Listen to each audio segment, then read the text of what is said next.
J'ai 8 secondes pour vous dire que le bowling, c'est de la dynamite. Et celui qui a fait exploser la banque, c'est cet Américain. 300 000 $ empochés en un mois, rien qu'en jouant au bowling.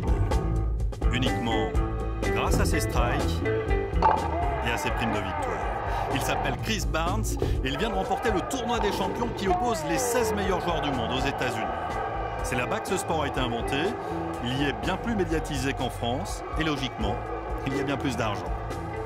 Je ne pensais pas quand j'étais plus jeune gagner autant d'argent avec ce sport, mais au niveau professionnel, le bowling revient au premier plan dans le monde entier, avec un circuit européen qui devient de plus en plus fort et un circuit américain qui devient lui aussi de plus en plus fort.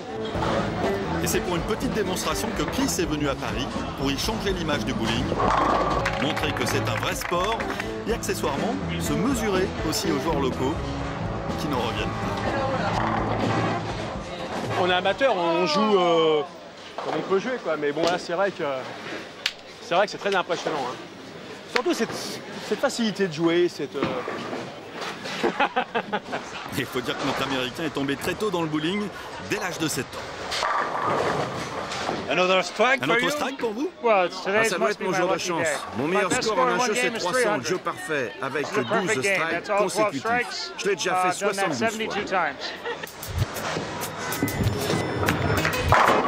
C'est plaisant de le voir dans un bowling en France. Et puis, c'est un professionnel. C'est un peu le rêve de tout jeune joueur de bowling.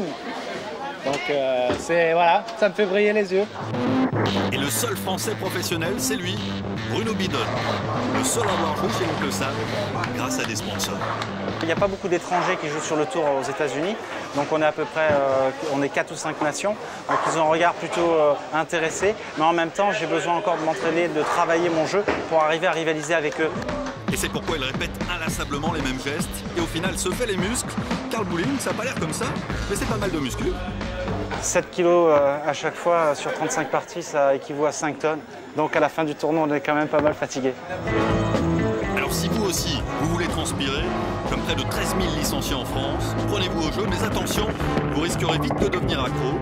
Il n'y a pas que les parties que vous allez enchaîner.